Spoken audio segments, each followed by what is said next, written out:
mein goodness. Oh mein Gott. Hello. Hello, everyone. Welcome to Level 1 Adventuring. Thank you for sticking around for our incredibly long intro.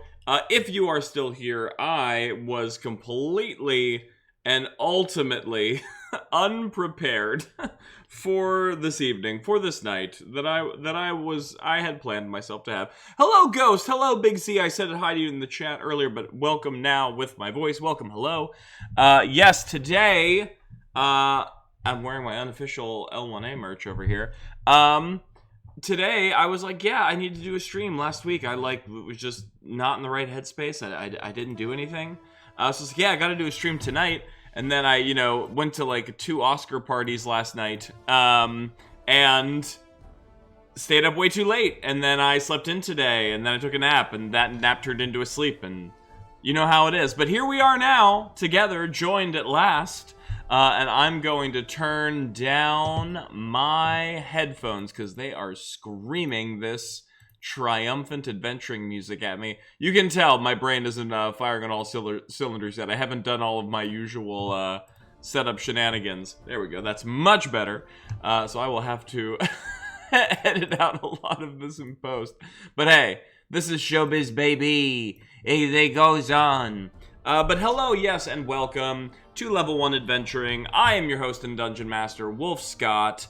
If you haven't met me, that's weird, because I'm here a lot. But essentially, who am I? I am the host and Dungeon Master of this channel. What is this channel? What is Level 1 Adventuring? We are a RPG and TTRPG themed stream and YouTube channel. We do a bunch of stuff from pen and paper RPGs, both solo and group. And on certain nights, like tonight, where I'm trying to figure out my life, never have seen you before in my life, says Big C. Well, then, that's weird, because I'm pretty sure you're following us, so...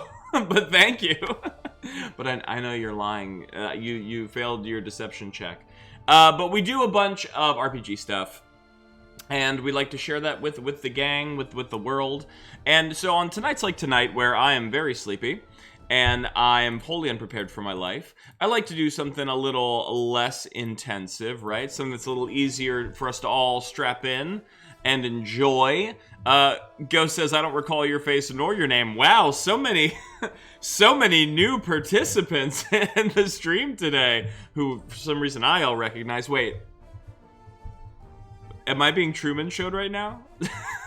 Do I think I know you all because I have an elaborate idea of my life that is actually a lie? Is that what you're all telling me?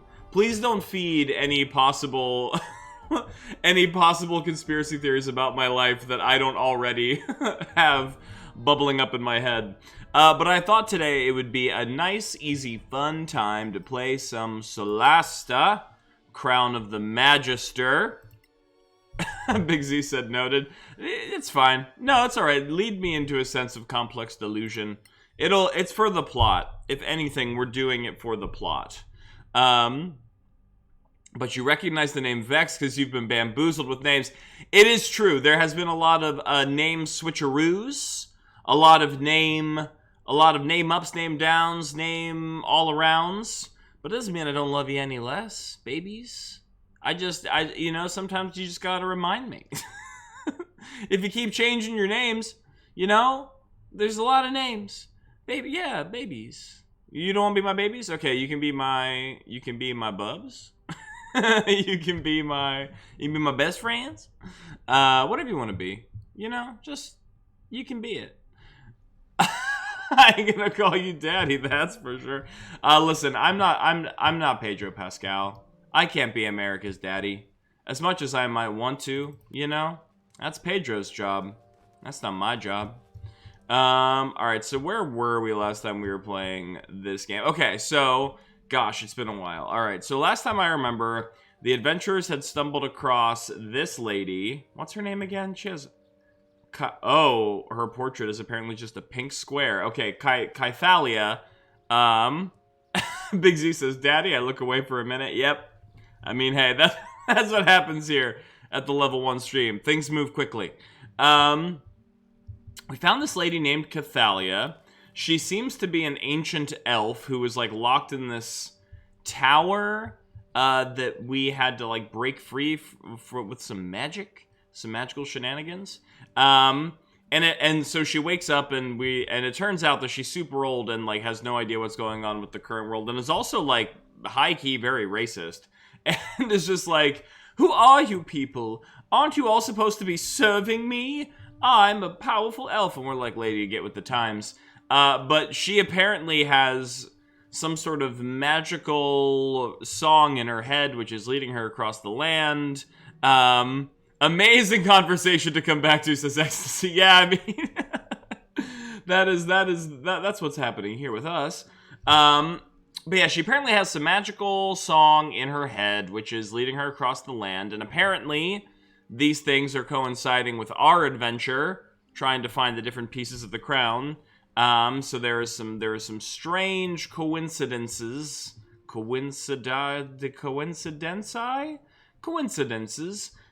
which are transpiring between our characters and her character. So for the time being, even though she is kind of troublesome and outdated critical character. Oh, that's right. This is letting us know if she dies, the game is over. So she's apparently very important, and so we have to kind of babysit her. Unfortunately, she is not as useful in conversation as well, that too, considering her terrible worldviews. She's not as useful in combat as I was hoping she would be. At least I haven't seen her have any very powerful or cool abilities. I think she's some stripe of rogue, but like doesn't really seem to have all the stuff happening. Oh wait, that's right. Silly, really. This young man. He asked me for a specific design so he could propose. So he probably gambled the money away. Not him. Straight arrow. On the fast track to Sergeant or higher. I asked around. Oh, I just realized something. Am I still on the Just Chatting screen? I am. Hilarious. Here we are. I'm like, why does it seem like my proper things aren't on? Okay, so yes, bad elf lady named Cathalia. There we go. Now this is where we want to be. Basically, we came to this town. Assigned to guard duty a whole week, and that just on his return from patrol. Wait, why is it? Was the music playing twice? I'm very confused. I felt like my computer was wigging out for a moment. Okay, I think we're good. I think we're back. We have, 2 questions. It's go time. Yeah, it's go time now. You were hearing a conversation that you had no frame of reference for. Okay, so last time we played, all right, I'll keep everyone up to speed. We're in this town trying to figure out what shady shit is happening. But like our current goals, we have to find clues, and we're like eavesdroppings on conversations. I think that was one of the conversations because we got a whole cutscene about it. Sorry you didn't see the front half of it. But it's just a lady talking about her husband, I guess. But then Big Z said, what's the goal for? Great question. Followers, baby. 1 follower away from 130. Look at us go. We are just cracking right through it. At least trying our damnedest. Alright, so now that we are in solo stream mode, we are in proper game time mode. And we are supposed to be looking for people to eavesdrop on to learn about this town a little bit more. Oh, because people were disappearing. That's right. I forgot. People were, like, disappearing mysteriously.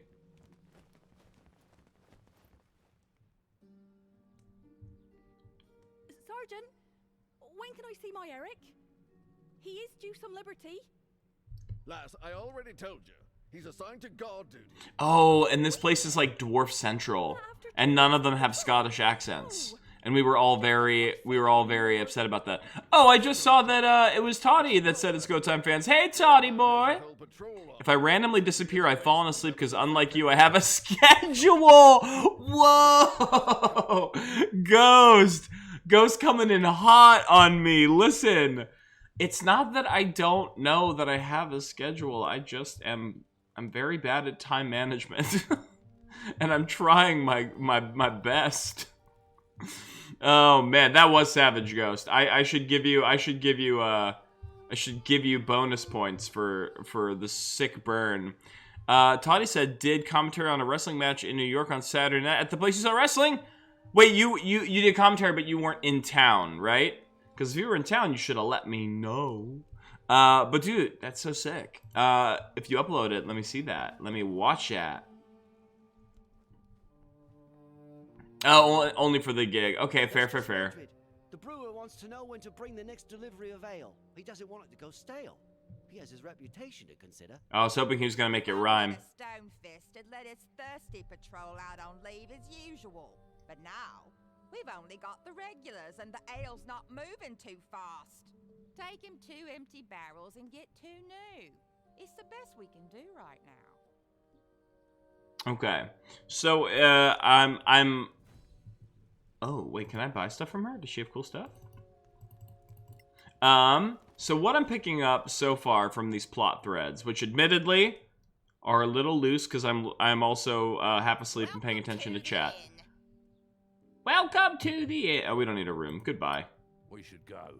We should go. I'm not too sleepy, it turns out. I thought maybe I was gonna be sleepy. Whoa! Welcome, healing Quar, my healing quart.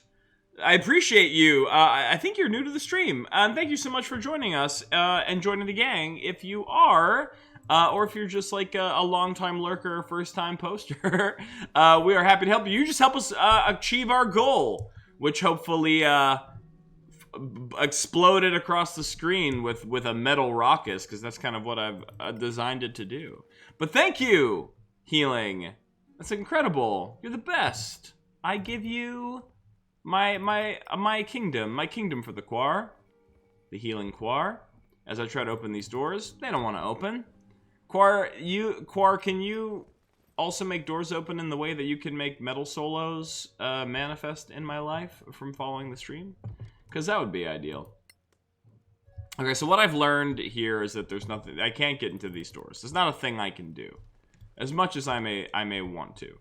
Okay, so catching everyone up to speed. We're in this dwarf town because apparently shitty elf lady thinks there's something important happening here, and we're like, all right, I guess, you know, you seem completely well-adjusted and not unhinged. Let's follow your lead.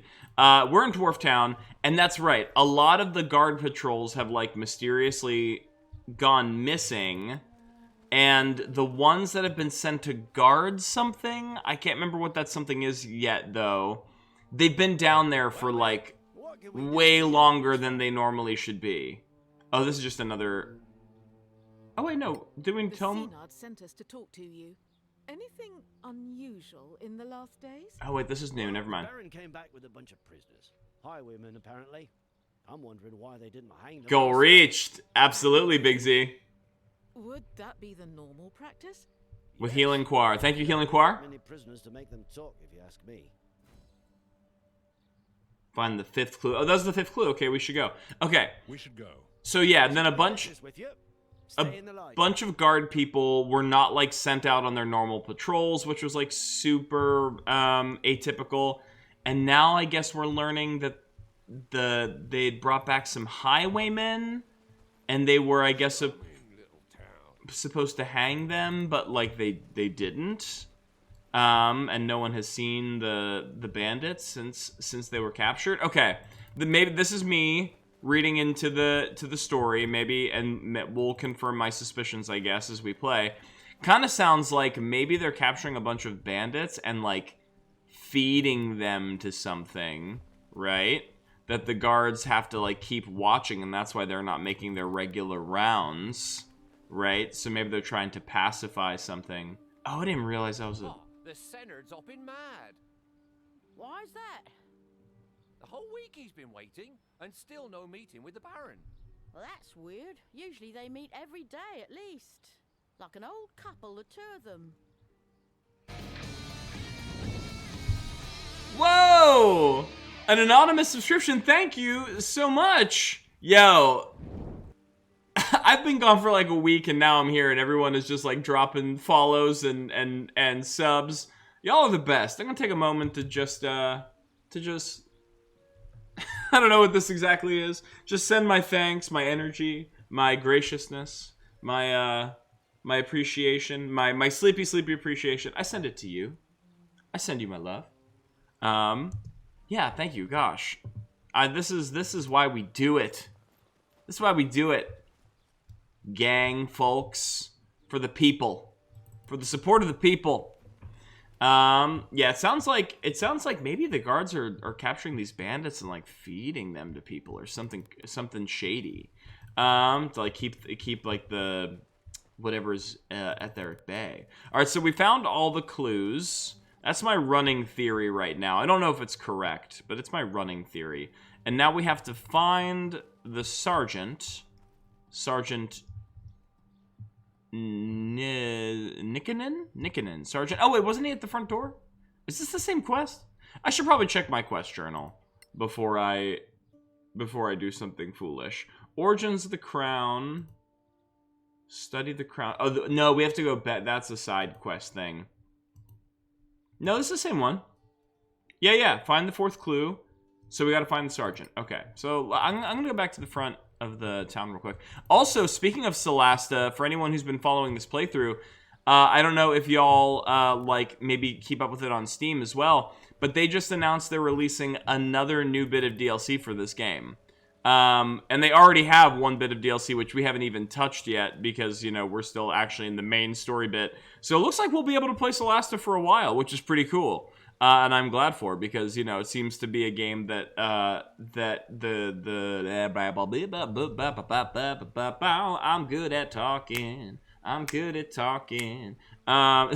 Chat really enjoys watching. So, good for us. Also, here's Joris Nikkinen, the guy we were looking for. Let's talk to him, huh? And hopefully do better than me talking to chat.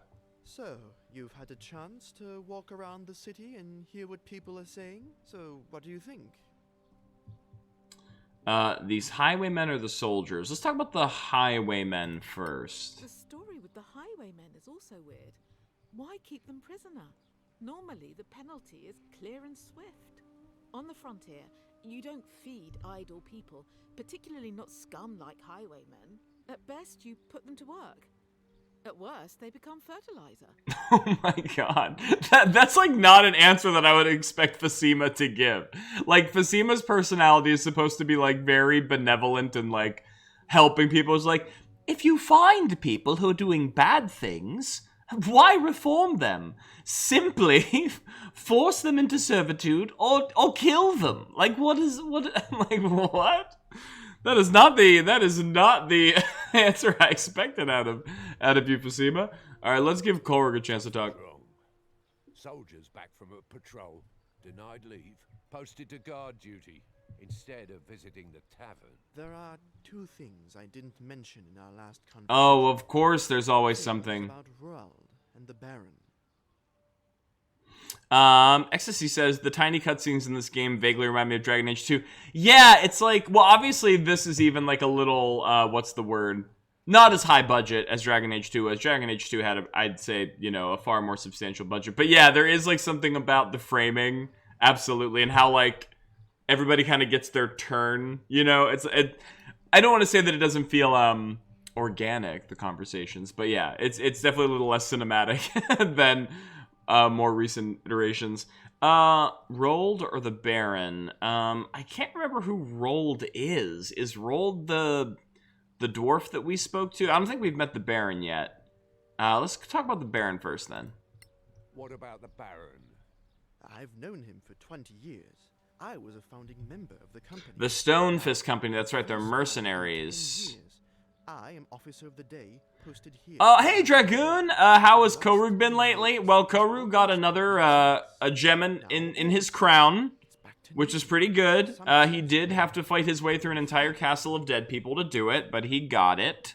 I don't think he's flirted with death as hard as he has in the past. We did have a particularly hard fight with a bunch of goblin shamans, which was putting everyone on the rope-a-dopes a little bit, but not so much in the way that he was lying on his back bleeding out and required a critical death-saving success to keep him alive. That hasn't happened yet, like, at some point in our game's past.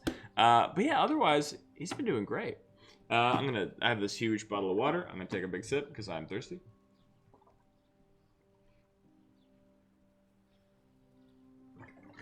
My god, is that good. Someday I'll draw Korug because he's a little silly sometimes. Korug is silly a lot of the times. It also might be us inferring a lot of his silliness.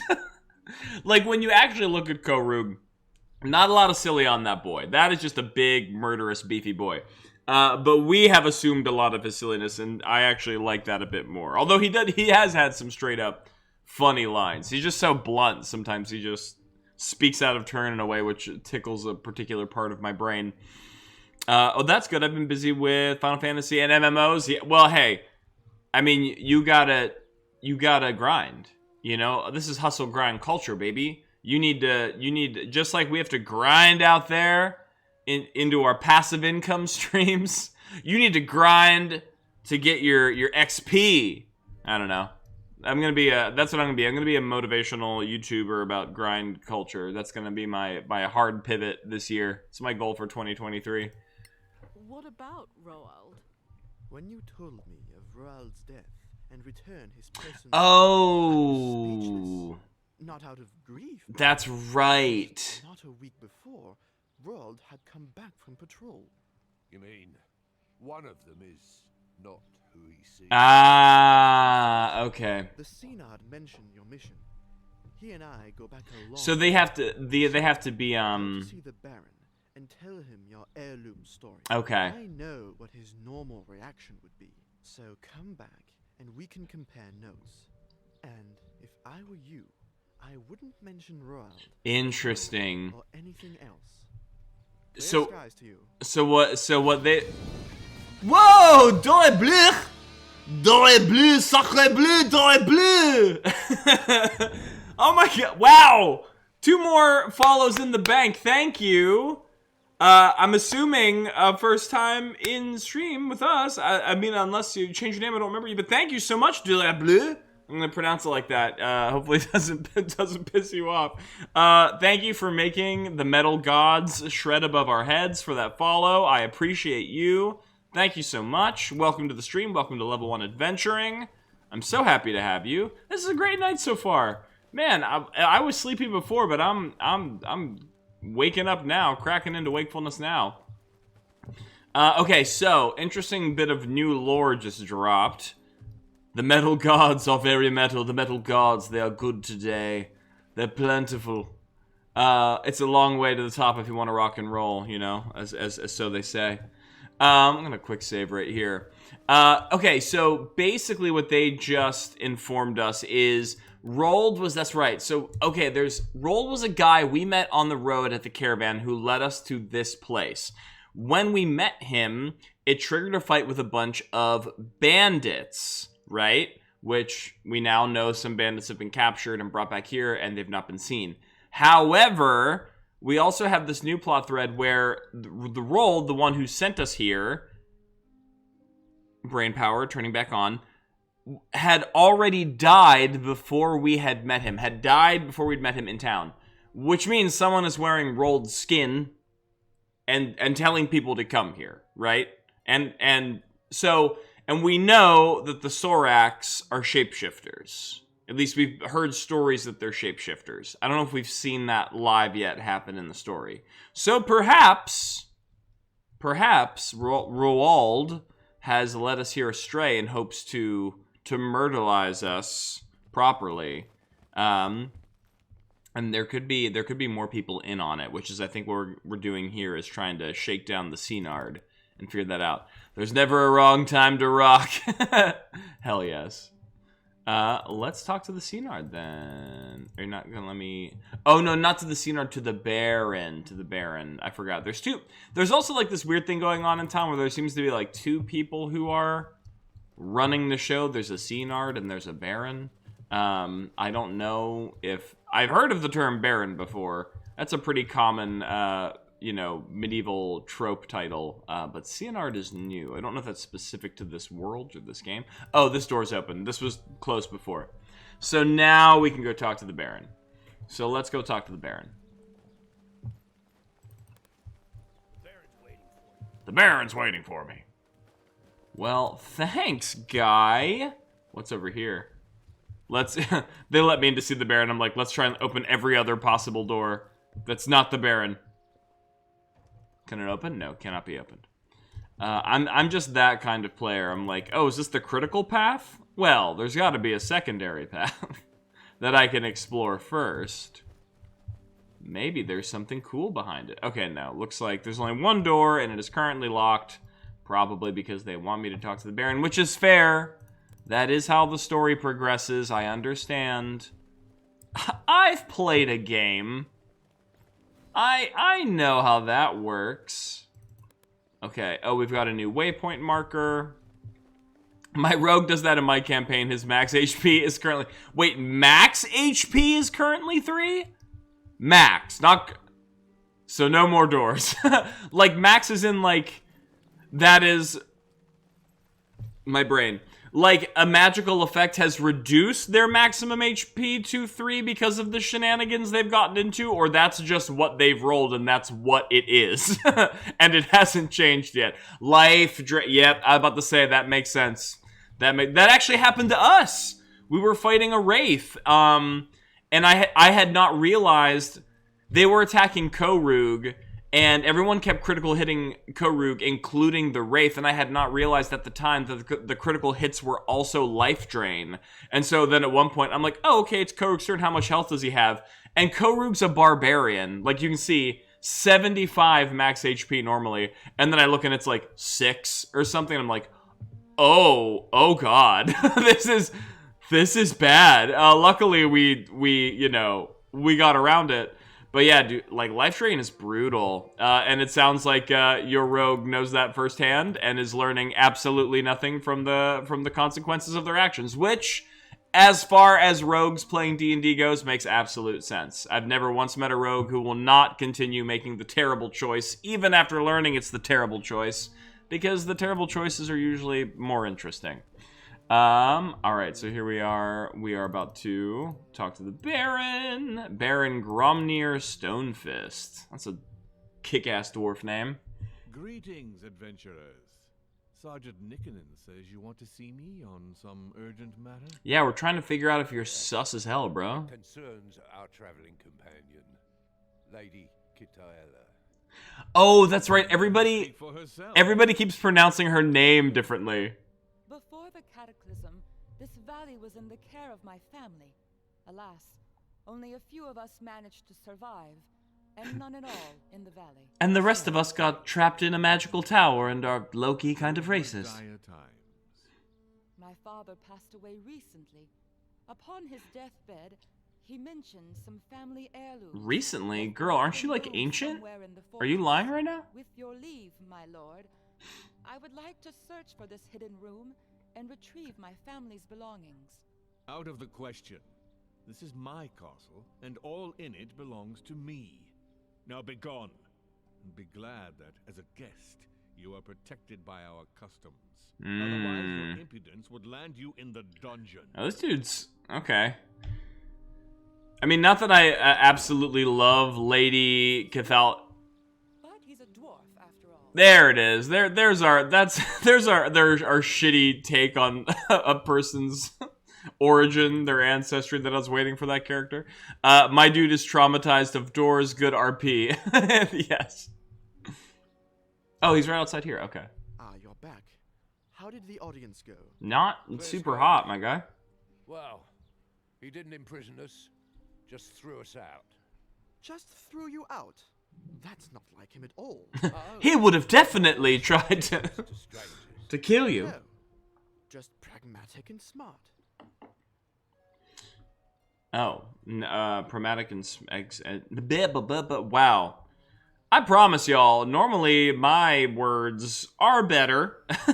Pragmatic or smart. So obviously he's acting sus. He's probably compromised. He may be a Sorak. Or maybe just at the very least in league with the Soraks. But let's ask a little bit more. Smart? Of course, smart. If we assume Lady Kithaela's story is true... Okay, they're starting to pronounce it more... coercing her could have drawn more communally. ...of an elven clan. A pretty stupid move for stuff which might only have sentimental value, so not like Gromnir at all. Okay. Yeah, there was definitely a couple scenes where, Like, she said her name, and then other people were saying her name, and nobody was saying it the same way. And I don't think that was like a role-playing choice. I think it was just like the voice actors did not get the same pronunciation in the script, and nobody checked them on it. That's what it felt like to me. But it seems like a couple of these characters are now more succinctly saying Kitayela, which is probably the hardest way to go about that name. If it were me, I would have said Cathalia, if I were writing that name. But Kitayela seems to be the pronunciation so far. We'll see if it remains the same. Pragmatic. It would be cheaper to let you find the heirlooms under close escort. He'd demand a fee, but it's easier than having to search for himself. Fine. What do you suggest? Let me make some preparations. You go back to him tomorrow as envoys of the Legacy Council. Okay, so we are going to take a long rest. Is a nice dwarf. He is a nice dwarf. Alright. Contextually, that joke was funny, Kitayela, but don't make it a habit what you're doing. Alright, let's get back to the inn, I guess. We can take a long rest at the inn. And then figure out if this dude, what his business is. If he's got business, bad business. Dang. I'm so excited. I came on here, I was like, we've been sitting at 129, right under that goal for a couple days, or at least a week now, since I think we were close last week. I come on here, we crush it in like an hour. Y'all are the best. Thank you so much. Alright, let's talk to the... Wow, my camera is doing something wild right now. Okay, I think we're good. Let's talk to Mildred Warmhearth. Oh, I think there's another NPC whose name is Warmhearth in this town. I wonder if they're married. That's cute. Welcome to the inn. Welcome to the inn. Would you like me to sing you a little song before you go to sleep? No, seriously, it's just not... That's not necessary. Are you sure? My lullabies are known all throughout the night. Honestly, no, I'm pretty sure I can fall asleep. Well, maybe if I just give you the first part. I don't want any part of it, thank you. We'd like to stay for the night. Whoa! Dax the Animal 57. Thank you so much for tuning in to stream. I see your message there. I appreciate it. We'll think about it. But thank you so much for the follow. I appreciate it. All the same. Okay, so we're taking a long rest, which means we have an opportunity to change out our prepared spells if we need to. For Fasima, at least. I remember we turned on tongues. Okay, this is... we turned on tongues because when we were speaking, we were researching what was going on with Kithalia. Whoa, what the fuck? Oh, I think I just accidentally set my spells. Did I? If I close this? No, I did not. Okay. When we originally found Kitayela, there was a journal entry of a Magister from like the old times who were saying they met a bunch of creatures that were like dwarves but much larger, and they didn't speak common, and so they had to use magic to speak to them, right? So I prepared tongues thinking that we may run into some of those like creatures, but so far we have not, and I don't know if we will. I'm wondering, should I keep tongues prepared, or should I prepare something that is like better in a fight, you know? I mean, mostly we have a lot of good fighty spells, a lot of healing spells, a couple of buffs. So I guess it's not the worst thing to have this going on. Although Spirit Guardians is really good, if I remember. This character is currently protected by Spirit. Yeah, Spirit Guardians is really good. I don't know. I mean, all right. I'm gonna switch out tongues for Spirit Guardians. This is concentration. What else is concentration? Bless, right? Yeah.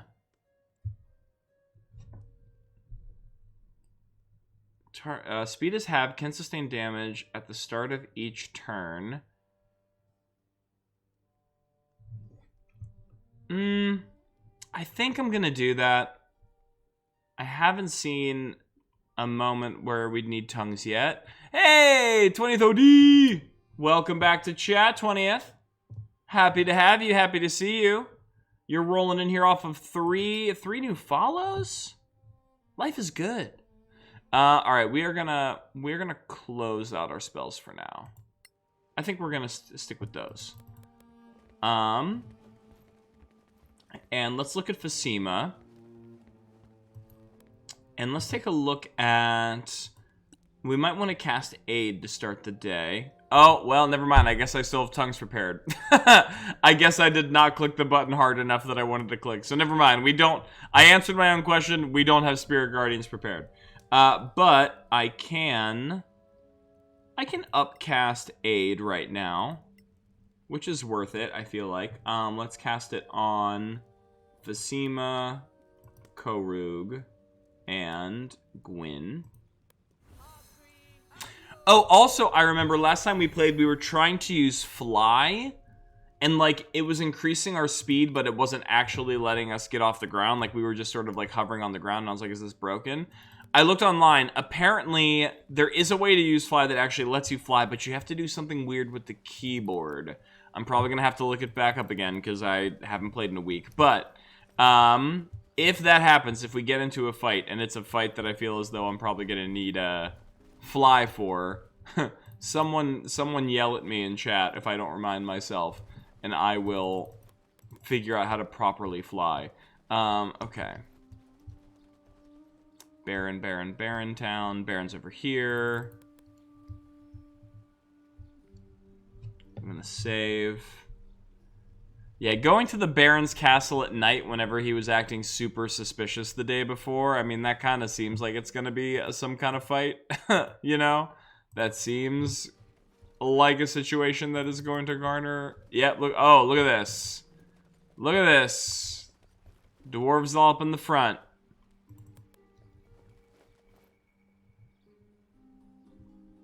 Sergeant Nickenden, why are you bringing these people to me again?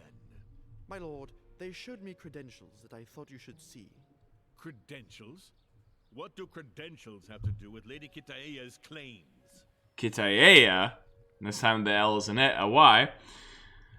Lady Kitaela works for the Legacy Council. We're from the... I mean, yeah, that's not a lie. Why would we lie and specifically and say Lady Kitaela is from the Council? I guess to improve her claim of looking for the heirlooms in the castle, but, like, why make a lie when we can just tell the truth? You know? I'm gonna say we're from the Legacy. We are deputies of the Legacy Council. And the Legacy Council interferes in Copperan's affairs? Quite the contrary, my lord. The Council would appreciate Copperan's help. Why didn't you say so yesterday? We do not flaunt our allegiance unless there is need, my lord. Oh, but then we're gonna say that Lady Kitaela works for them anyway? It's still... I'm pretty sure that's... I don't think Lady Kitaela has been deputized like we have. Alright, I mean, it's the only option. I just don't know why we're lying for her. Lady Kitaela has agreed to help... Kitaela? See, nobody says it the same way. Kitaela. Historical research. Those baubles have some historical value? We believe so, my lord. We wouldn't be here otherwise. Then why not just say so? Confidential matters are best handled confidentially, my lord. Then, shall we search for these heirlooms together? I shall escort you, and we'll inventory the historical items. Then we can discuss a reasonable share for the keep. That would be more than fair, my lord. Then please, lead the way. Where should we start? In the basement, my lord. Let's go then. Nickenden. Okay. Right to bring them to me. All right. Now back to your post. Yes, my lord. Definitely has a sudden change of tune, which I find unsettling. Especially since we are in the basement, which, by the way, is kind of just a straight-up dungeon.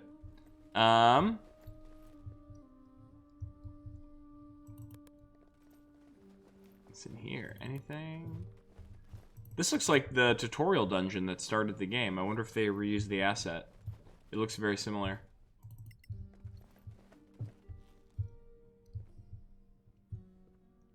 The symbol is illegible. Perhaps we can find another one somewhere. Okay, so there's flagstones with symbols on them. Good to know. We're going to move forward. Move into here. Oh, is there something? Is there... Oh, this is a doorway. I thought it was a secret door.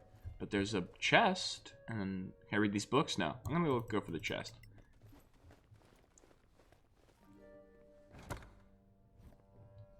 Okay, what's this?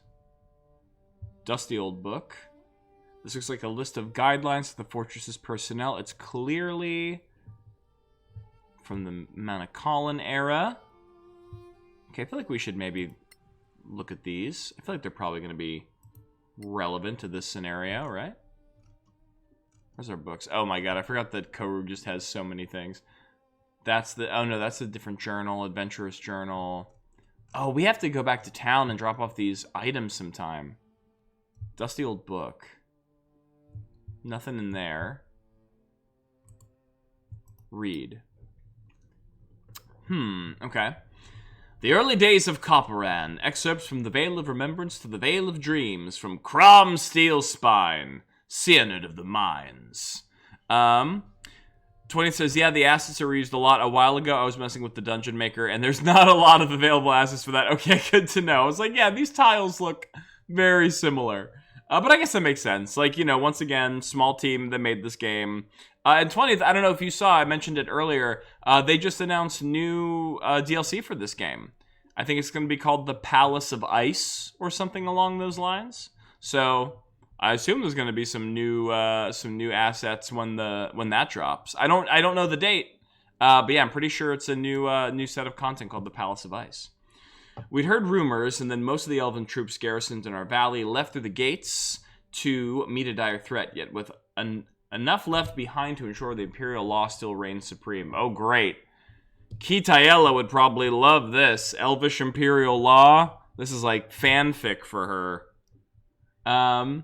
On the direst of days, the sky broke, lightning fell again and again, and worst of all, magic failed. I remember quite vividly the ashen face of our resident wizard, a young scion of a minor branch of House Argentine, I'm gonna say, as he told Eldoril Sharpblade, the officer left in charge of the Vale, that mana had disappeared, and that he wasn't even able to light a candle with his magic. Ooh. Eldoril, Sharpblade, was a no-nonsense... I'm gonna just stop. I'm gonna stop trying to talk. I'm trying so hard. Eldoril Sharpblade was a no-nonsense elven veteran who quickly realized that none of this contingency orders covered such an occurrence. Like every thrall, I was planning a rebellion against the Imperial Order. In the middle of the destruction wreaked by this cataclysm, Eldoril made me realize that our fates are intertwined. Without magic, without the Empire behind him, there was no way he'd be able to compel us to behave like good little Imperial thralls. Okay, so this is Crom Steelspine. So these maybe were dwarves who were being subjugated by the elves, if I'm reading into this correctly. On the other hand, some of his patrols had brought back the corpses of very dangerous-looking monsters, and his men had the equipment, discipline, and training needed to face fearsome foes. If only it had been that simple, the young Argentine wizard thought himself the equal of a master in wit, if not in power, and managed to convince his personal guard to follow him on a trek towards the Imperial Heartlands, away from the taint of the travesty discussion with thralls. Oh my god, how much? I shouldn't be saying, oh my god, lore, this is what we want, but still, my brain, me talking out loud, my brain, I'm afraid. As Eldoril didn't want to pitch his troops against fellow elves, he let them go with a heavy heart. It was the last we heard or saw of them. 1 year after the cataclysm, I met my humans, my first humans.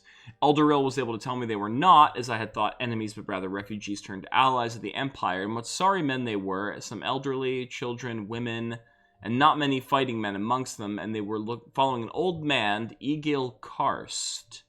Karst, that name sounds familiar. I feel like we've run into a Karst in this game before. Decked in clothes the color of fire. This first winter had been more than dire, but somehow the steep walls of our valley had shielded us, and we had room left to shelter those people, provided they could forage for their own food. At that, Egil Kars, the cleric of Arun, gave a little smile out of nothing and conjured up a feast for his followers. Okay, so the cleric still had magic even though they did not. So, oh yeah, I think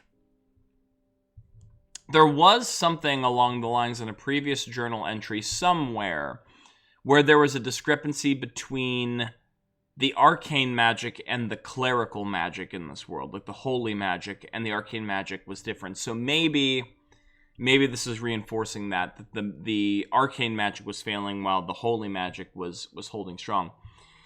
We were all dumbstruck. Magic was returning, and yet our few remaining Arcanists confirmed they could not sense mana. Yeah, Arcanists, yeah. Egil confirmed this, explaining that he was only a vessel channeling the mana offered by the gods so that his flock could survive. Those human gods were real, and their magic was functioning. And those humans were all skilled with their hands, not being used to having magic at their disposal for every single task. Soon they weren't refugees anymore, but valued members of our community, helping mend and repair with their hands and stone and wood instead of with spells and mana. Their expertise was welcome, as our foraging parties couldn't wander outside the fortress walls anymore, as the weather and the monsters had redoubled their assault. By now, even the fiercest of the anti-Monocolin among my miners approve of our tentative partnership with their erstwhile guards, as they have shown us that no matter what their faults, their courage more than makes up for them. I am Krall Steelspine, the foreman of the mine, speaker to the elves, and Seanard of the mines. Seanard, I remain. I thought this said one, the first Seanard. Seanard, I remain, but of the whole Vale of the Copperan, as we have chosen to rename our enclave. Okay, so yeah, there definitely does seem to be a history of how when the elves came here, their magic was no longer working correctly, but the human magic, the godly magic, was, which is interesting. Oh, here are the symbols on the flagstones, huh? Do not communicate outside of the family. Wild Spring Safe Key. Guest Cell Key. Communicate at the discretion of the warden. Okay. Cool. We have some magical symbols to call upon should we need. Okay. Where was I? I was on my way over here. Let's go check out this way before we head through the door. You never know. Oh, but that's going up. Copper and guard. Oh, wait. Don't go this way yet. That looks important. I'm gonna go here first. Oh, wait, never mind. The door is not interactable. I'm a fool. I'm a fool! Go this way. Don't listen to me. Follow Lady Kitayela. Or whose ever pronunciation they're borrowing in this moment. Okay. So nothing cool up here. I guess we just have to talk to the Baron. And hopefully...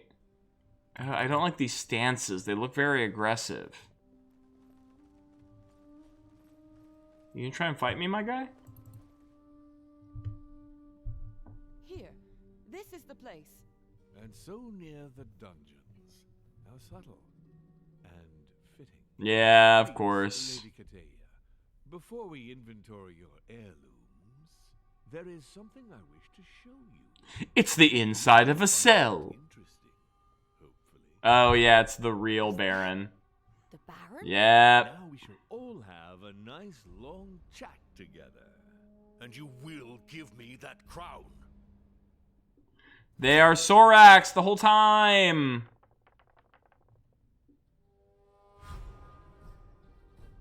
Okay, whoa, wait. Oh no shit! Oh hell yeah! We get to have the good dwarf on our team.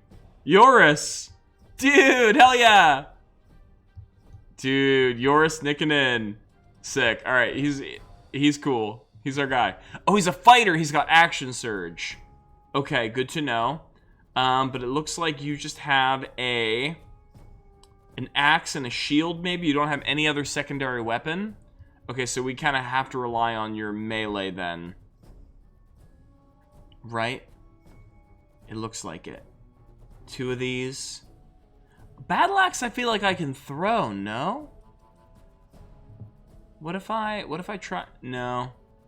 Alright, what if I'll have him go up here and deal with this guy. So we'll have him dash. And we'll get him up here.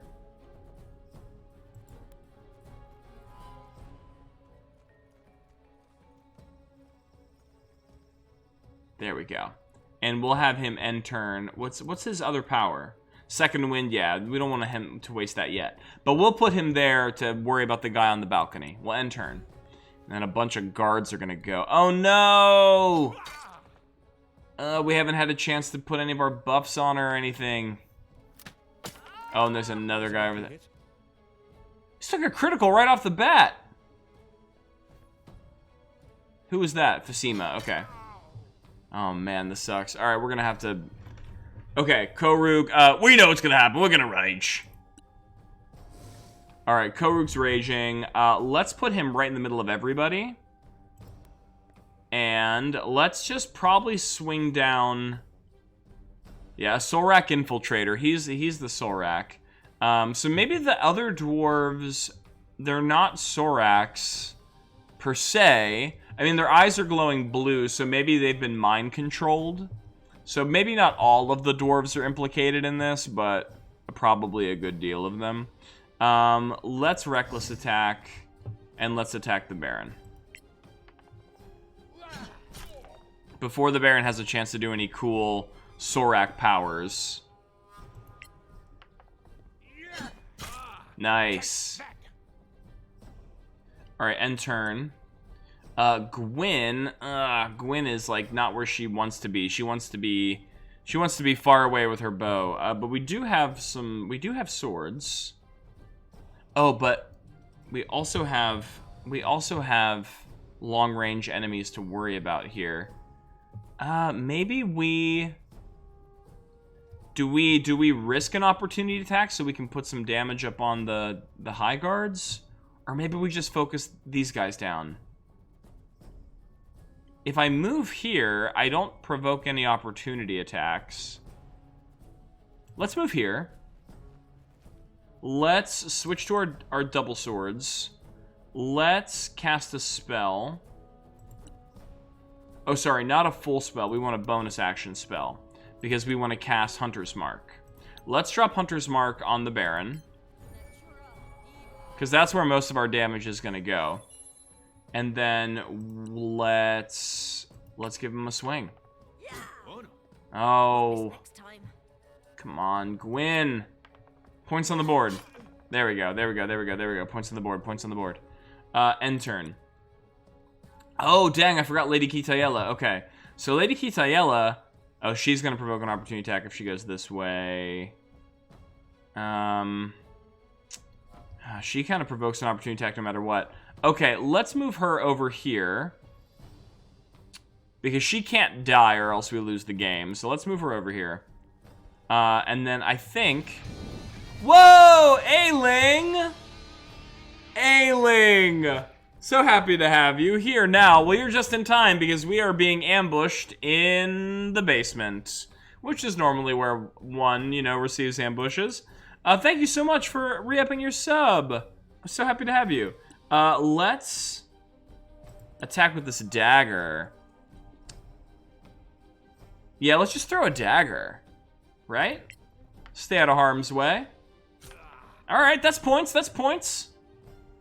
We'll end turn there. Oh, she has a spell? Oh, she has like a light spell. That's what I mean. You'd think she would have much cooler stuff for being an ancient elf that just woke up from like an eon's long slumber. She's got a spell that makes light and throws daggers. Come on now. And some very bad sociological opinions.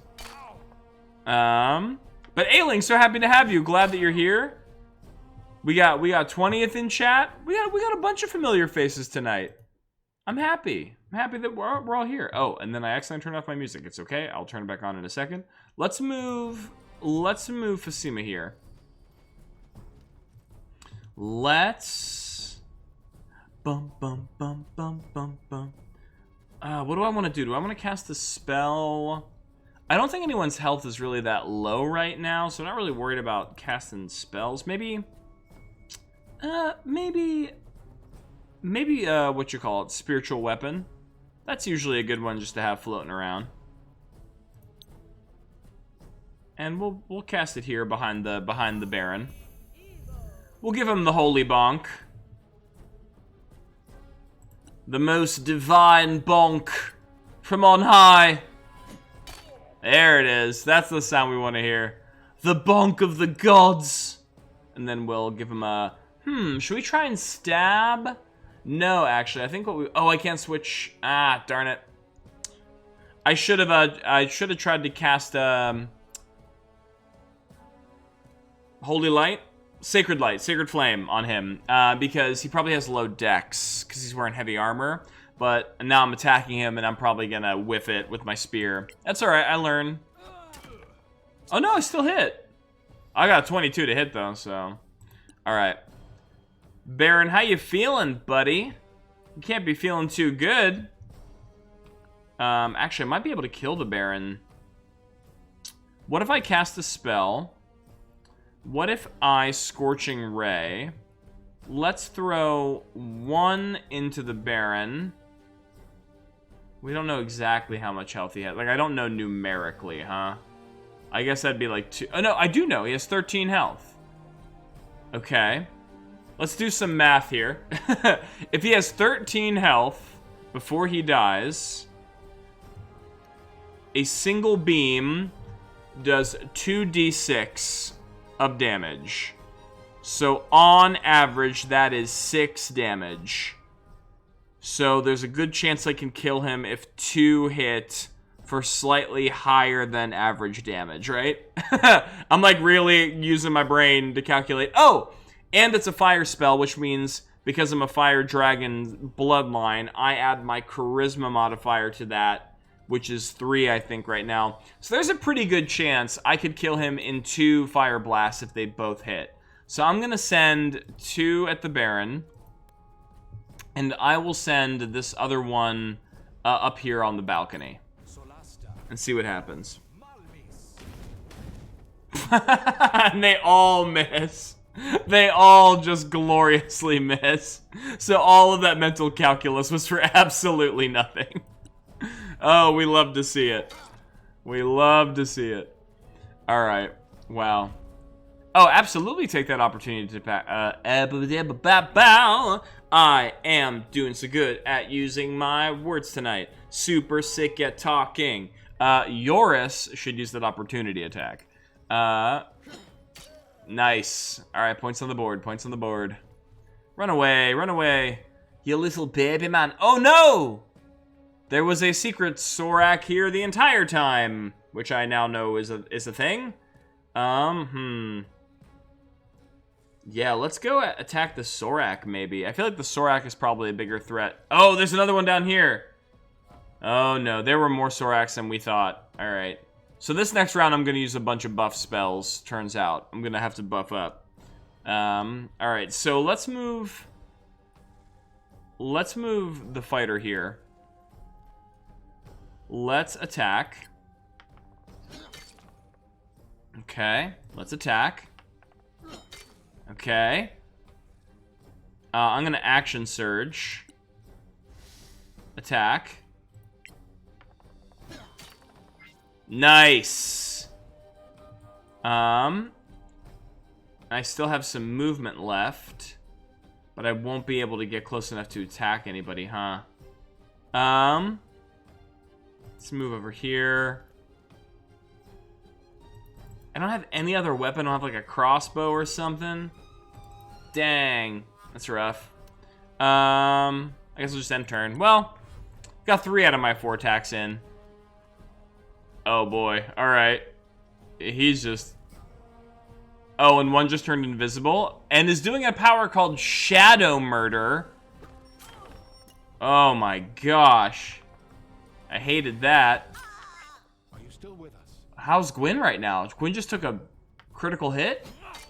Alright, still standing. Yeah, I'm definitely gonna have to throw some buffs up.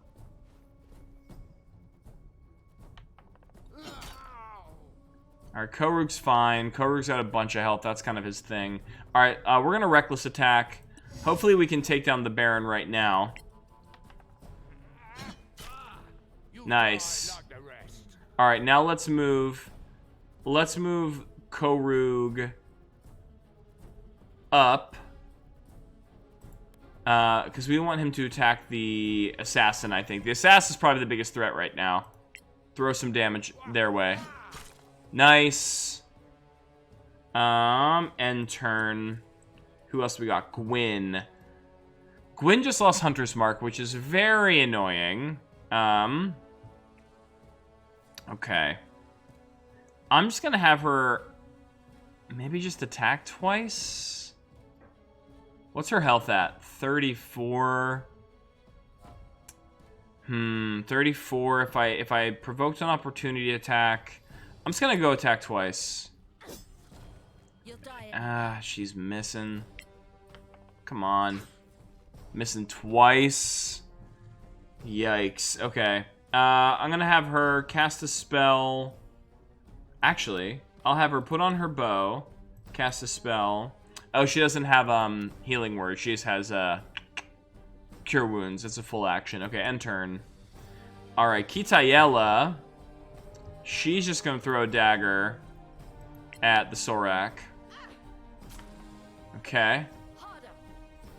End turn. Okay, so with what do we want Fasima to do? Cast a spell. What do you have? You have slow, which I feel like that's probably too big of a spell to use right now. Cast a spell. Yeah, maybe we... I am in range to give Gwyn a healing touch, but maybe that's not quite necessary yet. Oh, let's do a guiding bolt, because these things turn invisible, and as long as I have guiding bolt on it, I don't think it can. If it hits. Which it does. Okay, and they're almost dead. Actually, the spiritual weapon might be able to finish them off right now. Holy bonk! Haha! The holiest of bonks have smote you, Sorak. Oh! End turn. Nice. Alright, what are we gonna do about these guards in front of a Draxus, though? I could cast Blur and just bounce. Oh, no, wait! Why cast why cast Burr and bounce? Why cast Blur and bounce when you can Misty Step and get out of there? Let's do that. Let's go. Ooh, I could go up here where this guy is. If I go here. I'm gonna go back here. Shoo. See ya. Sucks to suck, my guy. And then I'm going to cast a spell. I will cast Firebolt. I will twin Firebolt so that I can go plink plonk like that. Alright, one hit. Would have liked it to have been two. End turn, though. Alright, Caravan Guard, or sorry, not Caravan, Copperan Guard. Just beefing the hits back there. Alright, so now I wish I had my action surge. I didn't know there was going to be a Sorak warrior here. But he's got a lot of health, and he's a fighter, so I think I'll just have him swing in. Okay. Nice. Do it again. One more just like that. Nice! Hell yeah. He doesn't have to use a power yet. End turn. Yeah, let's see what happens here. Get out! Dude, Yoris is such a boss. Are you okay? Of course I'm okay. I'm Koruk. I've never felt pain in me life, except for that one time where I almost died. Oh no! I did not realize that there was another invisible guy back here. Okay. We probably do want to cast Blur coming up. Okay, so now let's put... Oh. You know what? Yeah, Koruk is gonna risk both of these opportunity attacks because he needs to get the assassin off of Adraxis. Yeah, nice try. Get out of here. Nice try! Get out of here. Hell yeah. Alright, we're gonna go reckless. We're gonna chop this thing into little pieces. Hell yes. Hell yes, Korug. Big main character energy right now. Absolute huge main character energy right now. He's just chadding all over this battle. Ugh, Korug. Korug for president. And as my cat goes crazy behind me, because even she's getting hype. Alright, so that means we can probably move him back in this direction to tempt some fighting this way. God, that man. End turn. Okay, so Gwyn, what are you gonna do? Well, now she's only provoking one opportunity attack. Oh, that was the symbol that we saw in the journal. Okay, let's come back to that in a moment. Let's go here. Let's go here. Let's go here. We stand an Orc King. What would be his slogan? Yeah, about to say, he's running for president, but he's an Orc King. What would his slogan be? Kneel or die. Like on all the posters. They're like the Uncle Sam posters, but it's just like, kneel or die. I guess we gotta vote for that. He might actually kill us. He has the means. Alright, let's move Gwyn. Let's, oh, by the way, Loki, hello. I did not see that you entered chat. It's good to see you. I hope that your barbarian t-shirt is fueling you with the power you need to have Korug's presidential run be supported. Korug would say free meat. Yeah, no, he would go to what's his thing? He's a baker in our universe, right? In our headcanon, he owns a bakery. He would go to like every meet with like a big table of pastries. Be like, yes, I did hand make these yourselves. You know, vote Korug, 2020 something, vote or die. Literally, Korug, kneel or die. Hope you enjoy these. Alright, let's move Gwyn. Let's move her here.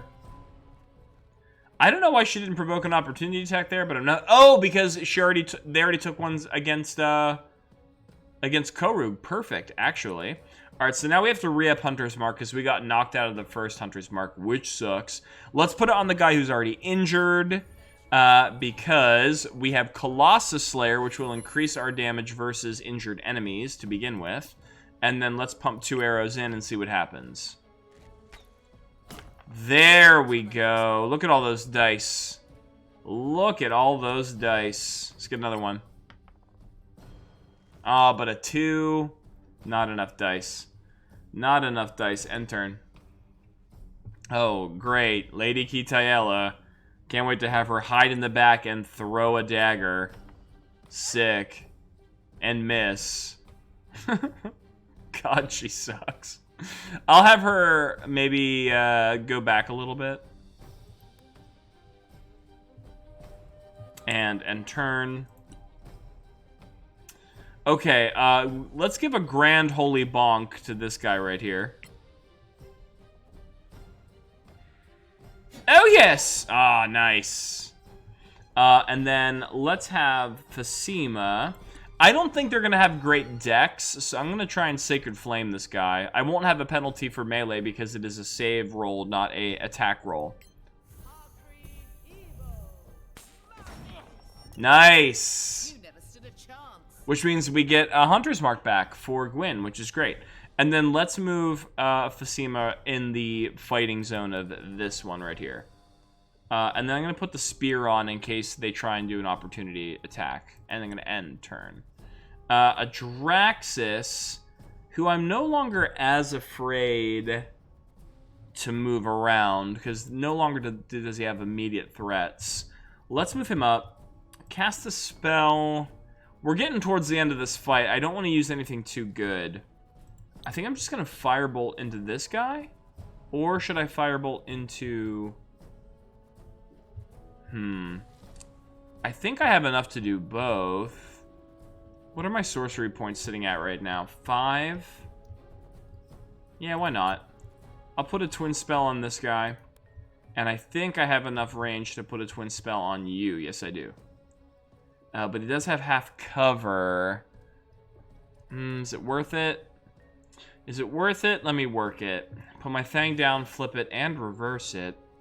It's your flimming if it's wet yet, you know? Let's do that. Solasta, evil, Malmis. Stop that. I think that was one hit? Yeah, I think that was one hit. I can't remember on who. I was on the Sorak. Okay, that's good. I'm alright with missing the dwarf. The dwarf, I guess. That gives me a little bit more, The Sorak's the bigger threat to worry about.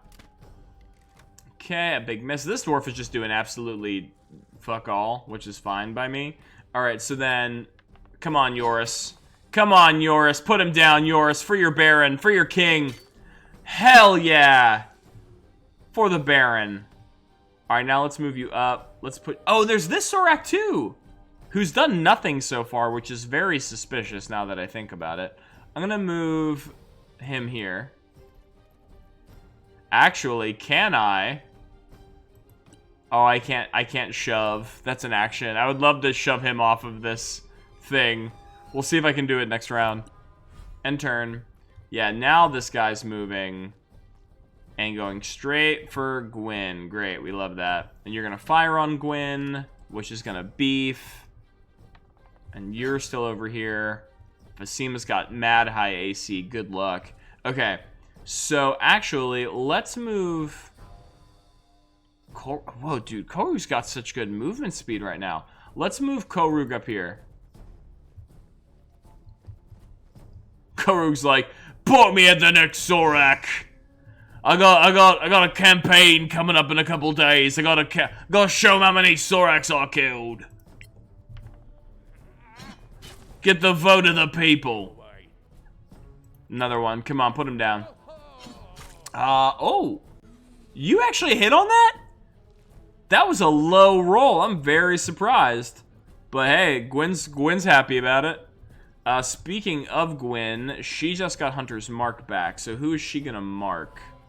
You don't have any damage on you, which isn't as enticing. You don't have any damage on you, which isn't as enticing. And you, I cannot. However, if I move, I might be able to. Let's see. Alright, if I move here, I should have line of sight on everybody that I want. So let's move Gwyn here. Doesn't have any cover, but like... They're low enough in enemies now that I'm not totally fearing being focused. And I'm going to maximize my damage potential this way. If I don't miss. Maximizing damage potential, you know, does require that you hit. So let's try that again. Oh! Ho-ho! Speaking of maximizing the damage potential, my baby, my booby, Gwyn. We love to see it. Alright, Gwyn's going to get behind cover now. End turn. Oh my god, Kitael. Every time her turn rolls around, it feels like an obligation. What are you going to do? Well, I suppose I'll run up here. And I will throw a dagger. Yeah. And miss. And then I will promptly retreat. By the way, I'm an ancient elf and I'm integral to the completion of your campaign. God damn it. Alright, a most holy bonk to your face. Quang! Oh, wow! That was way more damage than I thought would be coming out of that thing, but I ain't mad about it. And then same thing, I'm gonna, actually, but it does have a shield. You probably have high AC. Oh, I forgot, I have a magic ring that I can suck health out of people with. That's pretty cool. I'm not gonna use it right now, but I got it. Cast a spell, Sacred Flame. Put it on you. Figure it out. Okay, that was damage. I thought it wasn't for a second, but it was. The 0 was misleading. Adraxis, same deal. I'm not gonna twin this. I don't think anyway. Nah, I'm gonna ignore the twin. I'm just gonna put it regular. Solasta, evil, Malmis. Oh my god, Adraxis, please. You've missed like 50% of the shots. Okay. This guy. Oh, that guy's dead, so I can't push him anymore. I was so excited to push him. All right, let's dash.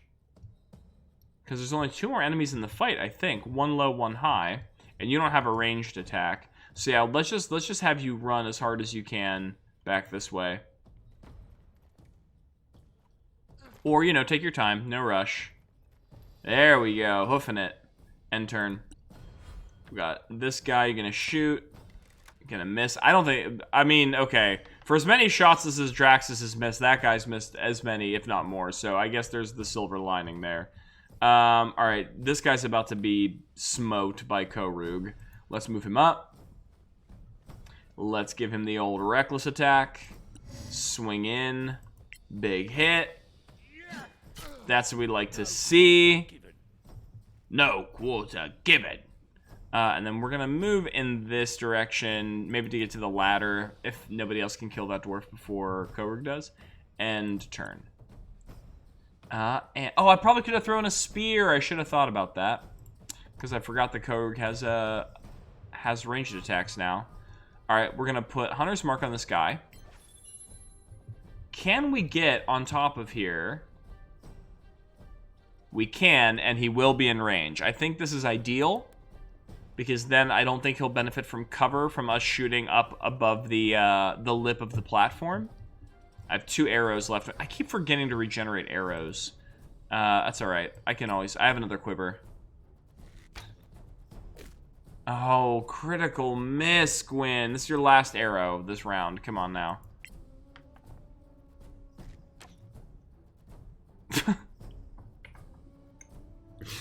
Gwyn. Alright, I'm going to go to my inventory before my turn ends, and I will move arrows into the main slot. I'll also fill the rest of her... Oh, wait, I can't? Can I not merge the stacks? I'll worry about it later. Cancel. End turn. Alright. Kitayela, the most useful party member. We love her. We love what she does. We love what she's capable of. Let's move her up here. Kitayela, Kythalia, however you pronounce it. She's just as good, which is not saying much. There you go. Hell yeah, big whiff. You know what? Let's cast a spell. Let's just make some light happen, you know? Can I not even target anything with her spell? I don't think I can. She can't even make light when I want her to make light. As a joke.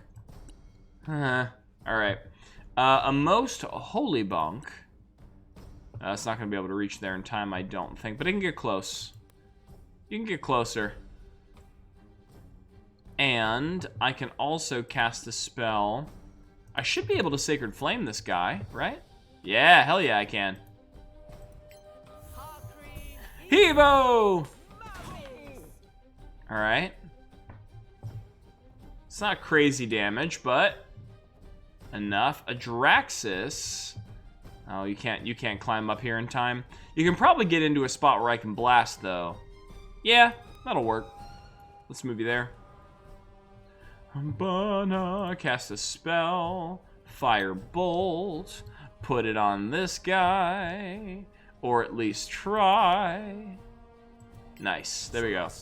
Evo Malmis. Was that a kill? I did not expect that, I'll be honest. 850 experience points for that fight? That seems like a lot. Alright, we got the Baron Cell key. That seems like an important item to have in our repertoire. In our inventory. Alright, let's loot this joint. Take everything that ain't nailed down. Rattle them, boys. Spiritual weapon. Yeah, we obviously need to talk to the Baron. Don't mind us, Baron. We will absolutely let you out of that cell in a moment. First, though, we will ransack your dungeons.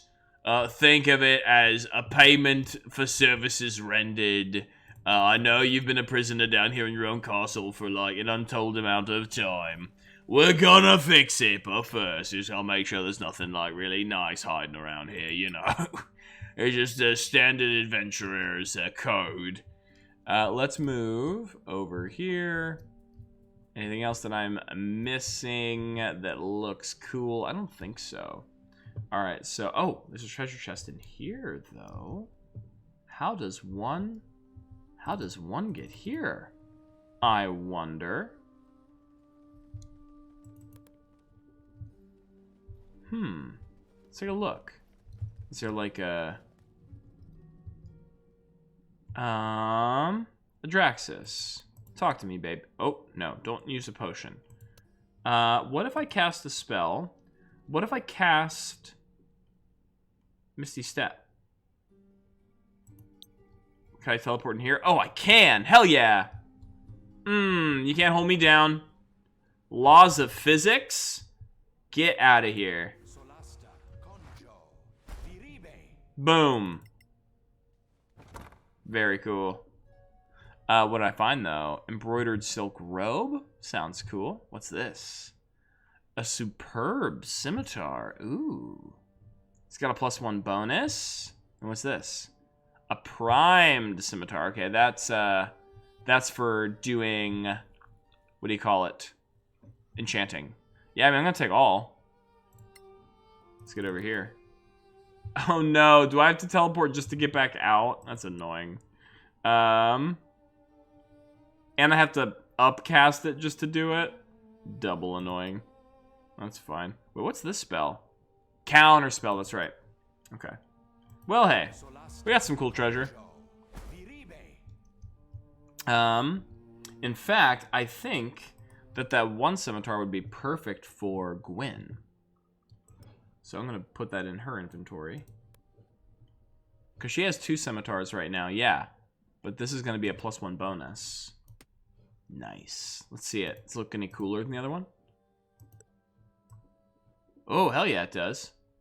It's got like a slightly different color palette. Looks more elegant.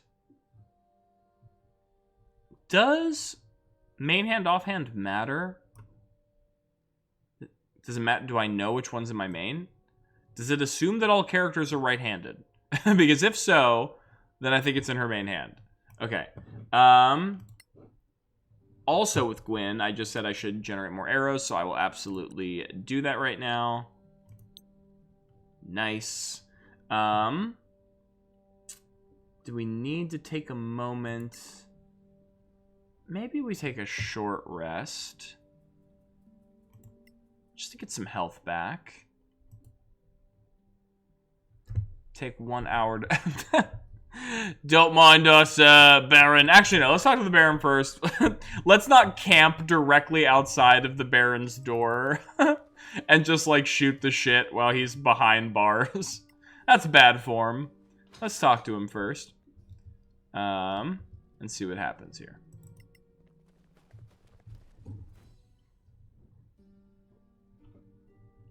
Grunnia, thank Aina you're safe. Yes, I am. Thanks to Joris and these adventurers, it seems. Oh, Joris, not Joris. Friend, go see a teamer with Joris. No, I'm fine. I knew you'd say that. I am the Saynard, and you shall resume your duties. Only if our cleric says you're fit. But... No buts. I shall secure the key. Aw, look at these friends. As for you, my friends, find Lady Catala's belongings. Catala's belongings. Catalia, Kitayela, Kitala. No one was given the script. No one was given the script ahead of time. Absolutely 0% of people. I guarantee you for that name. Oh, that's right. The whole reason we're down here is to find her long lost artifacts or whatever. Which we do see a symbol right here. Let's take a look at these things first. What do these things say?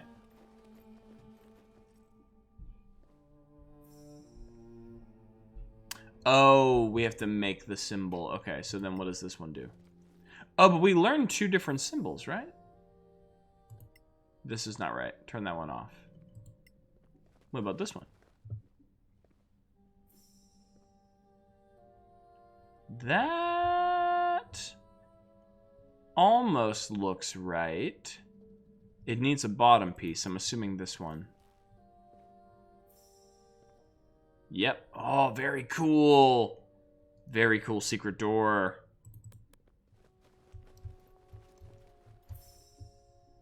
Whoa, there's like a whole parlor back here. Yes, Lady Kitayala. What did you find? A gem? This is my spell book. I remember. Finally! A robe, some money, as well as a piece of paper. What does it say? Are you gonna have any benefit to me now? No. With a spell book? There's only one word written on the paper. Adrastio. Is that another place? I'm not sure. I feel the pull coming back. I guess we'll soon be on the road again then. More monsters to kill. Fantastic. What about that door? Another secret from Imperial times? Ooh, that is a very obvious door no one mentioned until right now. What about this giant magical door that no one is paying attention to? You know, the one that's right behind you? Sorry, Lady Kitayala, I am going to open up the treasure chest. What do we got here? A handy haversack! So D&D.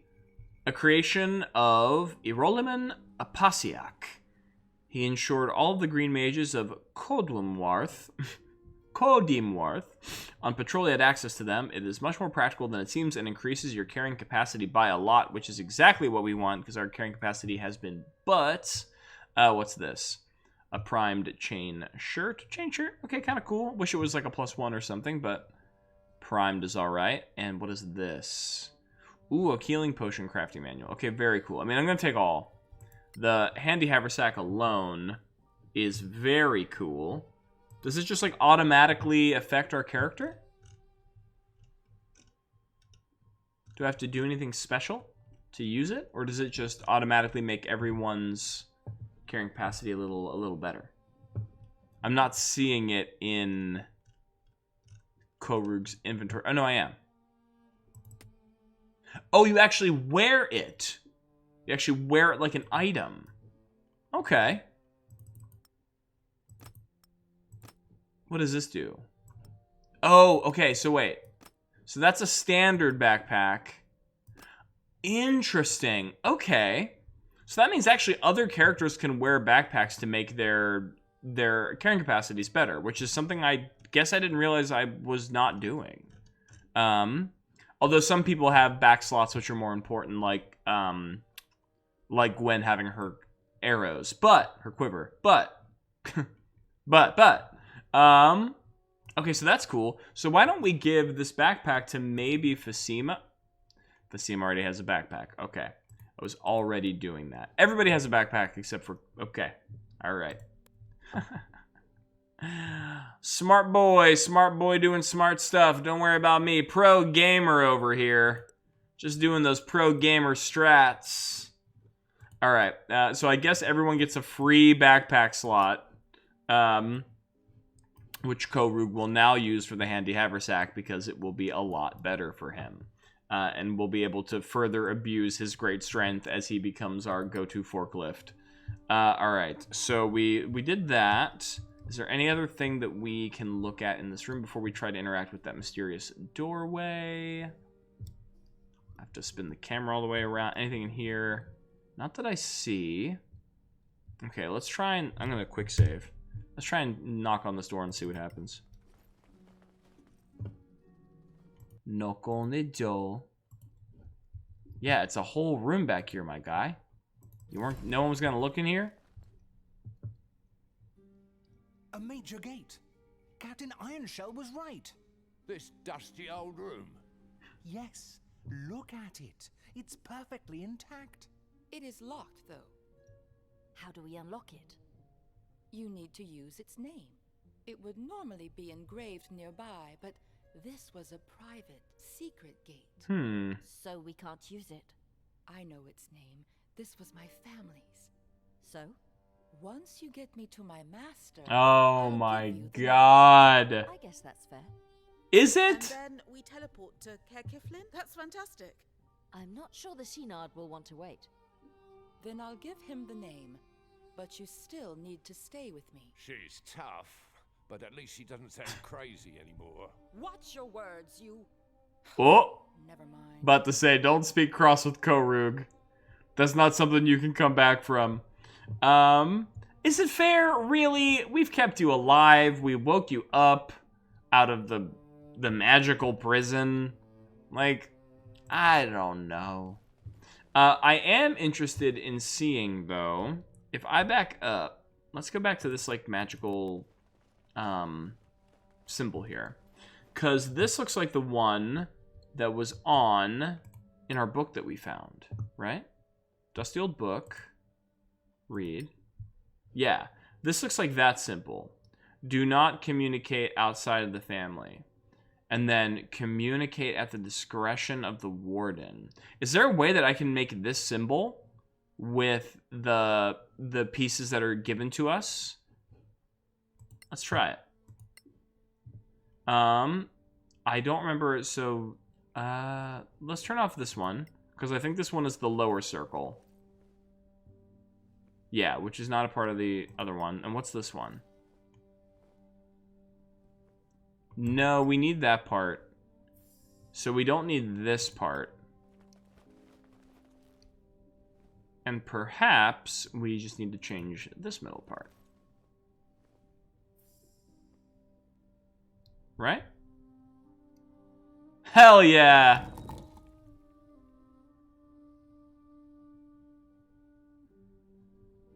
Oh, is that the room that I teleported into? Yeah, it 100% is. God damn it. Oh no. Wait, how are y'all getting over there? Oh, there was a way around. Cool. I solved the puzzle, guys. Don't worry. I might have burned 2 spell slots for it, but figured it out. Yeah, there's nothing in there. God damn it. Alright. So, alright, it looks like we've cleared out the Sorak threat here for the Sanard for now. Oh, let's pick this up. Let's go to the throne room, because that's where this quest supposedly ends. Climbing the ladder. I almost said climbing the river, which is not a thing you can do. You can ford a river, as Oregon Trail has famously taught us, usually by the most gruesome means necessary. You know what's interesting? So for any of you who've grown up with the original Oregon Trail, I'm of the age where Oregon Trail was available on all of the computers in the computer lab when I was a wee child, when, like, I don't know, there's like Windows 90 something running. Yeah. Look, he says, you can't climb a river unless the river is steep and dry. I mean, yes, but are you climbing the river, or at that point are you climbing the river bed? You're just climbing, like, dirt wall. I'm of the age where there was a lot of Oregon Trail readily available to me, and I remember playing that game as a kid. Everything felt so mysterious. You know, you're like, oh man, I'm at a river. I have the option to either wade it or ford it. What will it be? Such a gamble. If I don't do the right thing, our boat will tip over. Oh no, what, you know, everything was such an exciting, like, danger. And then I got older. This was maybe like 2 years ago, 3 years ago. I was like, I was just having a weird night by myself, and I was like, I wonder if I could find Oregon Trail, like, online, because that game is so old, and, you know, you can run, like, an N64 game now off of, like, a Palm Pilot, so I'm sure you could play, like, a Windows 95 game, you know, online. And I did. I found Oregon Trail, and I was like, oh, let's play it, just for funsies. And I remember I got to, like, the river fording parts, and I was like, there's gotta be a method to the madness, right? And so I looked online just to, like, see and it literally is just, like, if the thing tells you that the river is a certain amount of numbers deep, I forget, like, you know, the exact calculation, you just ford it and you always win. There's, like, it's not like there's a random chance that something bad will happen. It's like, nope, you just, if the river is deep enough and you ford it and don't wade it, you're fine. And after I learned that, the actual complexity and difficulty of Oregon Trail like, just capsize tremendously. I mean, of course, you still randomly get dysentery or bit by snakes or whatever, but most of the time you're losing all these supplies and people are drowning because you're not doing the rivers right. Once you learn how the rivers work, it's not that hard. And also, like, at a certain point, all of the rivers are just fordable. Like, it's not like every once in a while you start getting some that are deep enough to ford and some that you can wade. After, like, the third river, they're all just too deep. You have to ford them. So it's just like, they're literally just preying on the fact that you're just a child that has no concept of depth, you know, or even probably what fording and wading even means, you know? You're just looking at the computer like, oh man, that's pretty cool when the wagon turns into a boat. I want to do that one every time, you know? And then that's what they're just banking on that you do, but we're just, you know, dumb little sausage-headed creatures. We don't know any better. We're like, yeah, we'll do some of it some of the time, right? No. All right, let's see what happens here. Lady Kitaea, dear friends, words are not enough to convey my thanks. Your swift action has saved my life and our veil. Sweet. So you're gonna give us like a title or? Indeed, I thought they exaggerated. Alas, if anything, they weren't loud enough. Soraks are real. You saw them with your own eyes. Their presence was a clear message. Be wary. Be careful. True. We won't let our guard down. How does this change your position?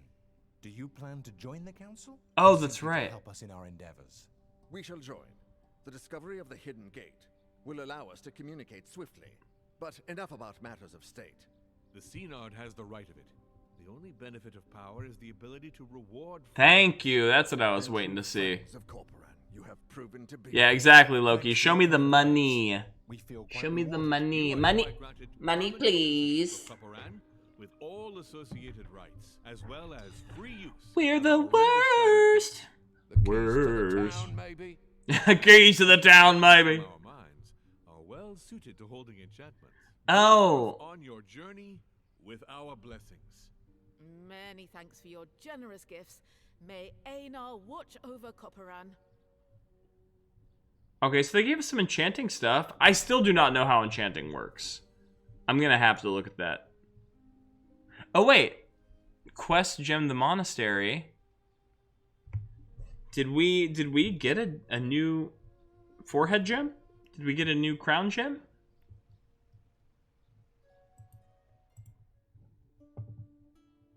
No, I guess not. Fortress of the Shield, it's a different location. Okay. So then what do we get? Let's go to our inventory. Oh, wait, does it tell me in my changelog? Excuse me. Your relations with the Principality of Marthgar's faction has increased. Oh, we're now living legends with this faction. Pretty sweet. Korug has gained item Stardust. Korug has gained item Diamond of Eli. Whoa. Let's take a look at that. That's a regular diamond, but not the Diamond of Eli. Oh, we got a potion that I don't know about? We have to identify that. The Diamond of Eli. It's worth a lot of money. An incredibly beautiful gem. Its facets reflect the colors of the 8 schools of the magic of Arcanium in an endless pattern. It can be used to craft magical items. Stardust.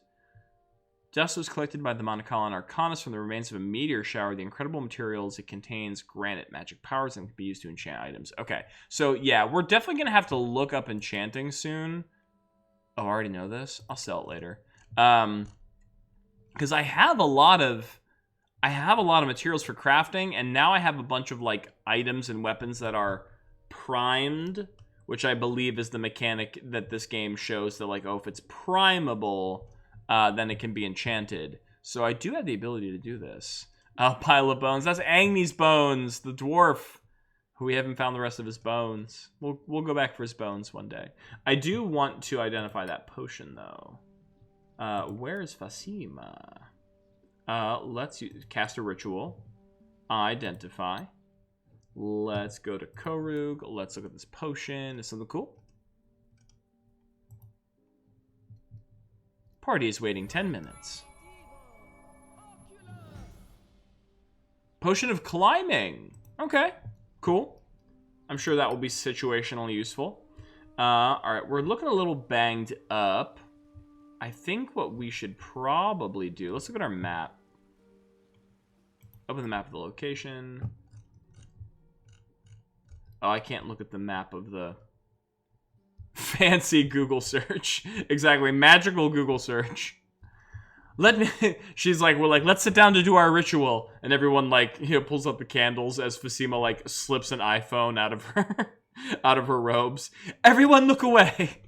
I must have complete silence while I do my ancient ritual. Click, click, click, click, click, click. Let's go to the tavern. Yeah, let Ko run all by himself like he normally does. Let's take a long rest. We earned it after a long day of travel.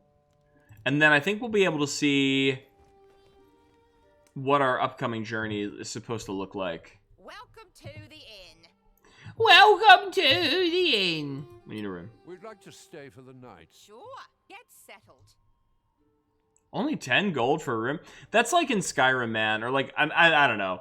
All these games that have like resting systems, it's so cheap to stay in an inn. Why would you not go anywhere else? You know what game I think has an excellent inn system? And more games should steal it. And I'm trying to figure out ways how I can steal it in my D&D games. Is the Pillars of Eternity games. If anyone has ever played Pillars of Eternity, they have a brilliant inn system where you can go to an inn and just like this, and you're like, oh, I need a room. And they're like, right. And then there's different rooms, right?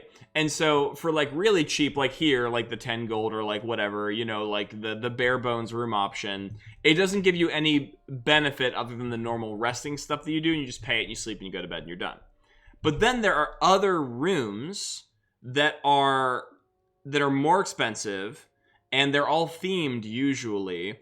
And depending on what room you stay in and what you pay for, you actually get like a mechanical buff to your character, right? So it's like, oh, if I stay in like the Hunter's Lounge suite, I get like a bonus constitution and like survival checks, or if I stay at the library's resting couch room, then I have like an intelligence bonus or whatever. And that's cool because it lets you as a player like decide, first of all, it incentivizes you to actually rest at inns versus camping outside, because camping outside doesn't really confer those benefits to you. You can at camp, which is also a great system, which I wish more games would steal. You can make food at camp, and if you make food at camp, it offers you bonuses, but you need to have like the stuff to do it. You can get different bonuses that way. But the inn will automatically be able to give you those bonuses without you spending your resources. You have to spend the gold for it. So it incentivizes you to stay in inns, which makes sense, because if I was living in a fantasy world, why would I always want to camp out in the middle of the wilderness if I had the option of like sleeping in an inn? But most games don't really incentivize you to do that. Like you can pretty much rest anywhere for free, right? And there's no real reason. The only real reason you go to an inn is for like role-playing purposes, or like obviously to pick up quest hooks, because like inns usually are quest hook zones. But I don't know, I think it's so smart. It actually like makes you want to find the town, find the inn, and stay there, which, has all the other benefits of like, you are going to go there, you are going to find quest hooks, and be able to roleplay and stuff. But it just kind of like makes you want to go there more. And you can kind of buy in with the level of investment that you want to buy into. It's like, oh, if I just want to pay 10 gold and sleep, fine. But if I want to start the next day with a bunch of bonuses, I can also pay for that. It's a great system. Super smart. I actually love the Pillars of Eternity games. I think that might be another fun game possibly to play on stream. But I've already played both of them. Like, this is kind of an experiment because I've never played them, so I'm kind of like being surprised by it all. Whereas Pillars, like, there would be no inherent surprise. But easily, I think that the Pillars of Eternity games are some of the best designed CRPG games that I've played in the past, like, how many years? they're so good.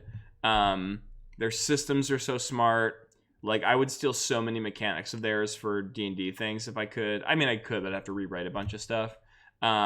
So good. And I love that in the new game, in Pillars of Eternity Deadfire, I love their class system because you multi-class, but you don't multi-class as you play. You don't say like, oh, I'm gonna start as like a fighter, and then maybe I'll take levels of rogue later on, and then I kind of have to balance out like what amount of class I lose from one to get to the other as you go along. Like at level 1, you start your character and you're like, what do you want to be? And like, do I want to be a rogue, a fighter, or you can start the game as a rogue fighter. You can do the multi-class right from level 1. And it even has its own unique class name. Every class combination has a unique class name, which is the amount of creative calculus it took to do that is very impressive. So you get to do that right from level 1. And obviously there are trade-offs. There are going to be things that a full fighter gets or a full rogue gets that you won't, right? That's known. But you get to have that benefit, the mixed benefits, and like the identity of having the multi-class right from level 1, which is super cool. And also in that game, each class has subclasses, kind of like in D&D 5e. And that applies to this game as well. But once again, you pick those at level 1, not level 3. So if you multi-class, you get to pick both multi-class variants at level 1 when you multi-class. So you can have like 2 different classes, which have 2 different subclasses, which sometimes make the classes work incredibly differently, right? Right from level 1 mixed together to start your game. It's such a cool system. It's so smart. They really outdid themselves with Pillars of Eternity. So that's my moment to gush about Pillars. There's a lot I could gush about Pillars about, but if you haven't played it, I highly recommend it. All right, so with Facima, let's prepare our spells. I am going to take off Tongues for Spirit Guardians, because I've not run into any situation yet where I have to talk to these like ogre dwarves they were talking about that didn't speak common. I know I'm going to say that now, and then I know that the next scene, they're going to all show up, right? I'm just going to embarrass myself. But for now, we're going to validate. And we are going to close. And let's start our day with some aid.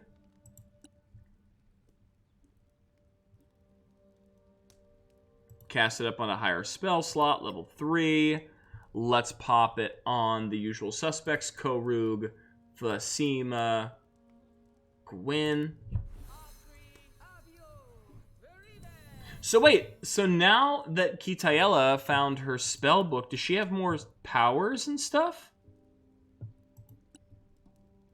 Oh, hell yes, she does. Oh, Kitayella just became way, way cooler. Wow. Okay, very cool. Apparently, Ailing, I think she is now tremendously more useful. Look at these spells. What do you got? What do you got? All right, Shadow Armor is only for her. Shadow Dagger. Now she doesn't have to throw a dinky little regular dagger. She's got herself a Shadow Dagger. The light spell, which never works, sick. Burning Hands, we love to see it. Magic Missile, we love to see it.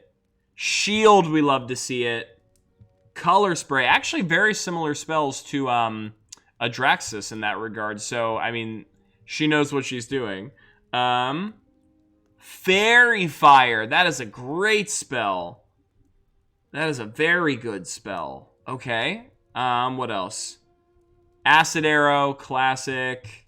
Misty Step, classic.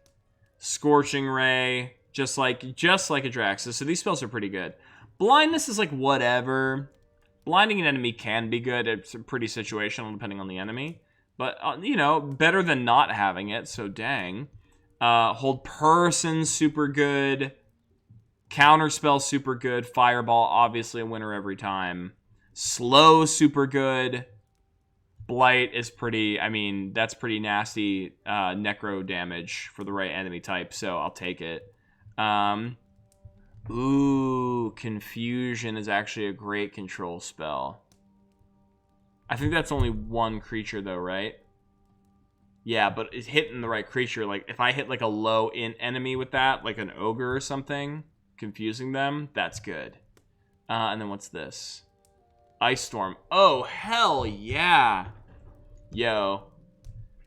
Okay.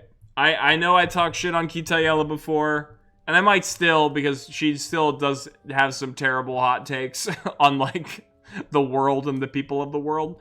But all things considered, in terms of will she actually provide some sort of tangible benefit to the party now, instead of just running around at the back and throwing daggers and hoping for the best? Yeah, that has been tremendously increased. Holy hell.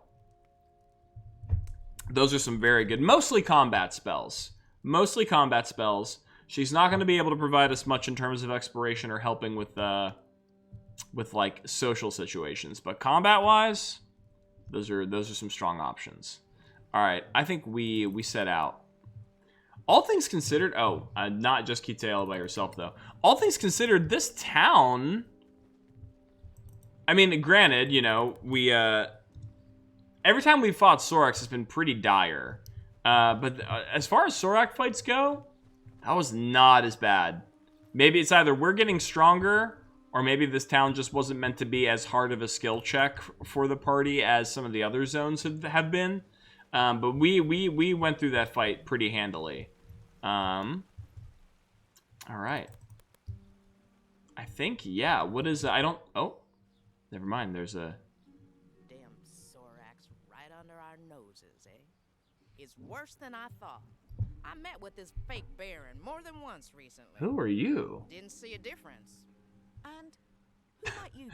Thank you, that was my question, Fasima. That's a peculiar name. It's the only name I need. Who is she? You're bound to the Legacy Council, ain't that right? I knew these badges would help eventually. Yes. Yeehaw, I'm Bitterroot.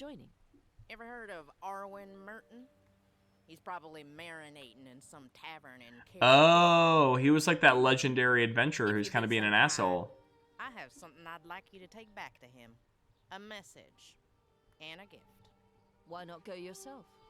I'm not going to him. He needs to come to me. Yeehaw, rootin', tootin', pointin', shootin'. My name's Bitterrootin'. What's the gift? A long sword. What was that accent? A long sword. Ah, real heroes. I can give you the location of a treasure. I mean, hell yeah. Everyone keeps a treasure map in their pocket, just in case. It's a Manicalan building in the Badlands. The Arcaneum wanted me to loot it. Hadlan's Shorespell would pay a fortune for what's inside. But it's full of monsters. Too many for me. Not too many for us. I've lost a taste for adventuring. It's too bitter for me. Yeah, obviously we're going to take the deal. We're obviously going to deliver the sword to this guy for an awesome treasure map.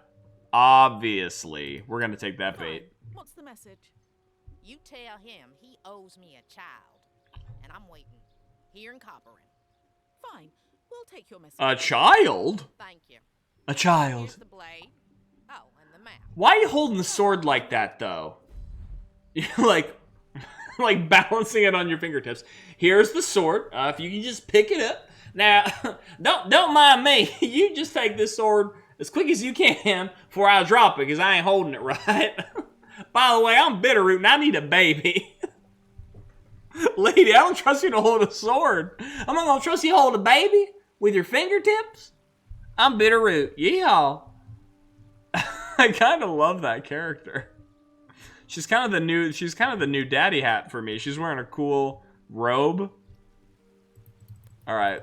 I guess we got a message to deliver now. Oh, I feel like and there's of course a long rest zone right out here, even though we just took one. I feel like there are a bunch... Oh, is there something down here? No, just like going blank.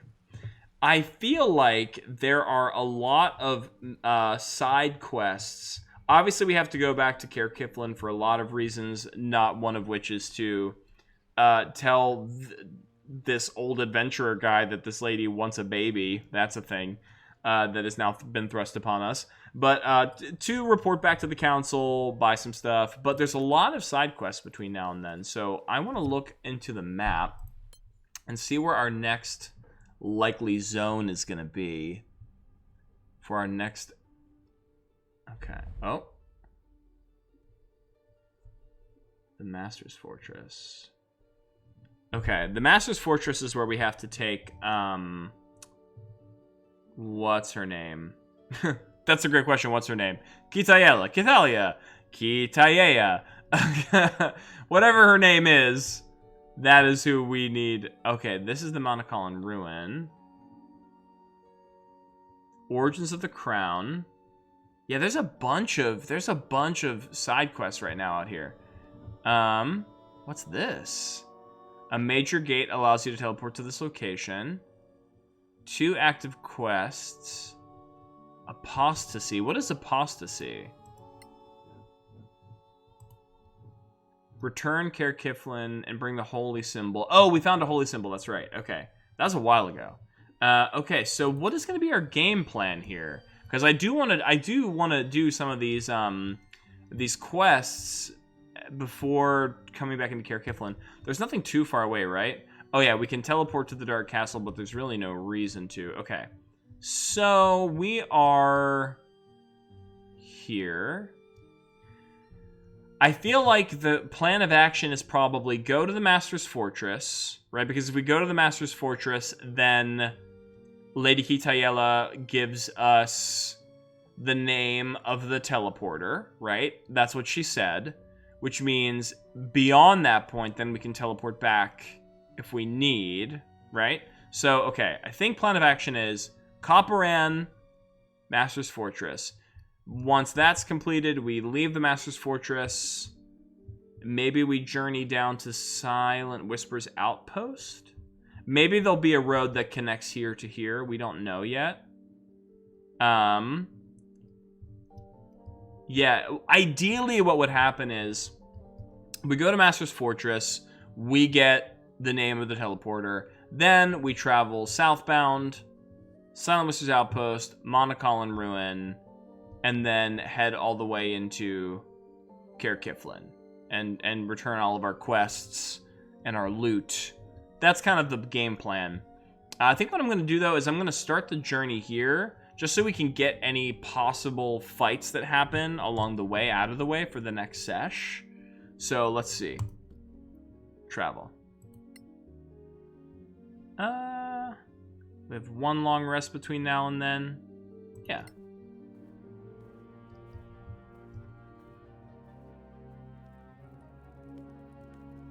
Alright, nighttime.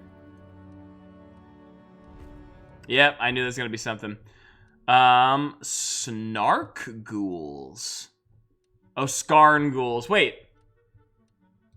Okay, I'm not crazy, right? This tooltip says Skarn Ghoul, right? But if I move my mouse, that is definitely Snark Ghoul, right? My brain is not miscalculating those words. Skarn Ghoul, Snark Ghoul. Am I right? What is the what is the difference? Are they Skarn Ghouls, but they're just snarky the entire time? You want to get your... Yeah, I bet you want to get your bones eaten. You and everybody else. We're the Snark Ghouls. That's hilarious. I love little typos like that. That's so dumb, but I love it. All right, we'll get this Snark Ghoul fight out of the way.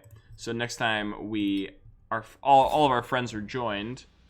Always with a night fight. It's so dark with the night fights. Okay. Thing is, though, we don't really know what a Skarn Ghoul's deal is, and hopefully it's not something terrible. Alright, so far there's only 2 of them, though, in the combat.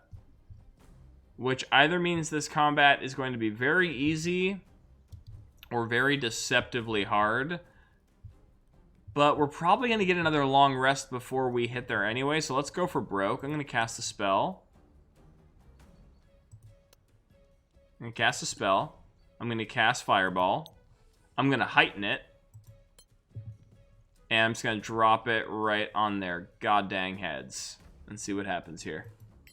Solasta, evil, Malmis.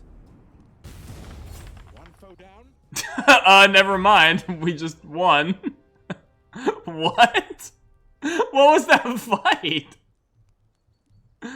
Oh no, Snark Ghouls. Oh, Snark Ghouls. That was so silly. That fight that was like 5 seconds. All right. Okay, we did it, gang. What pictures of valiance and heroism we are. Okay. The Master's Fortress. So this is where Kitayella wants us to go. Kitayella. Click any key to start. Alright, perfect. I'm going to click my little save button for now. Yeah, I think that's a good place. Let's go back to just chat for a second. Let's just go back to just chat for a second, y'all. Once again, thank you so much for clicking onto our stream today. We picked up 3 followers tonight.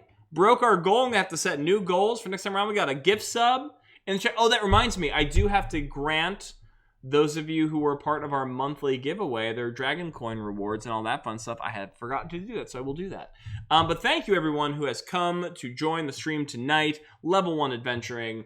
I am your host and Dungeon Master, Wolfe Scott. Thank you for putting up with my very sleepy brain because I slept in way past when I planned on waking up from my nap to get on stream tonight. So I thank you for putting up with me. And I'm glad to be back. Glad we had so many new viewers, 3 new follows. That's amazing. If you're not familiar with our channel, we are an RPG stream. Both.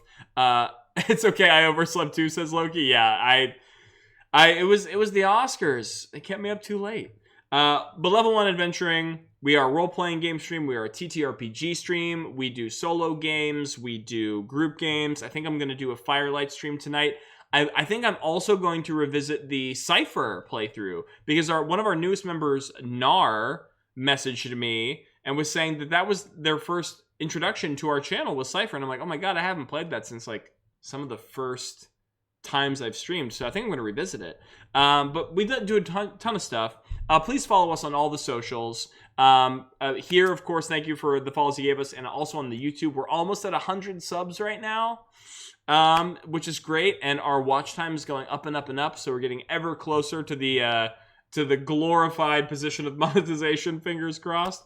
So please follow us there. And on the Discord, where, I don't know if the Discord has been noticing, but Garrett and I have been very busy setting up some new channels for possible getting the adventuring stuff set up very soon. So that's going to be very exciting. So please join the Disco for memes, for fun, for games, which you'll be able to play with us.